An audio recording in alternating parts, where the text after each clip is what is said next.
sorry guys, but I got ran out of time there.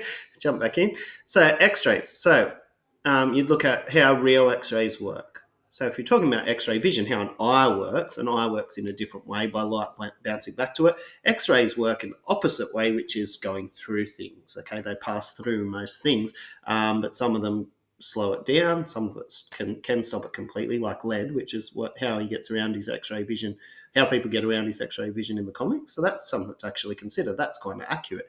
X-rays can't pass through lead. That's why we put the lead aprons on when we're X-raying a certain part of your body. Like if you're at the dentist and they want the tooth, they'll cover you in the lead apron so the X-rays don't affect the rest of your body. Okay, but X-rays pass through things. They don't bounce back to an eye as such.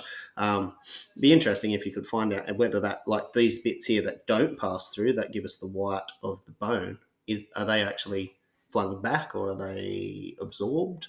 How does that happen? I think you'll find that they don't bounce back.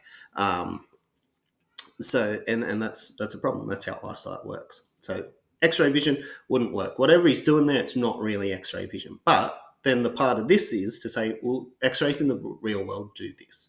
Okay, so that's what I've tried to do here. They can pass through different things. Another thing they get right is that they do, lead. They do pass through lead. Okay, so I covered that. And notice I'm referencing things here as I use them, guys.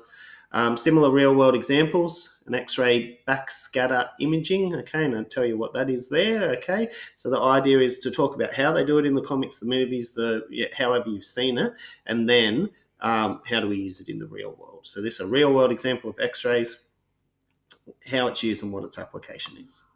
Okay, something to also look at here is if we're talking about X-rays, how dangerous are they to people? Okay, so if he's shooting his X-rays at someone to see if their heart's working properly, is he actually causing harm to their body? Well, there are a certain amount of radiation that the body can take during the day. Okay, it's not like we get solar radiation all the time. We get radiation from a bunch of things. Well, a lot of it's manageable.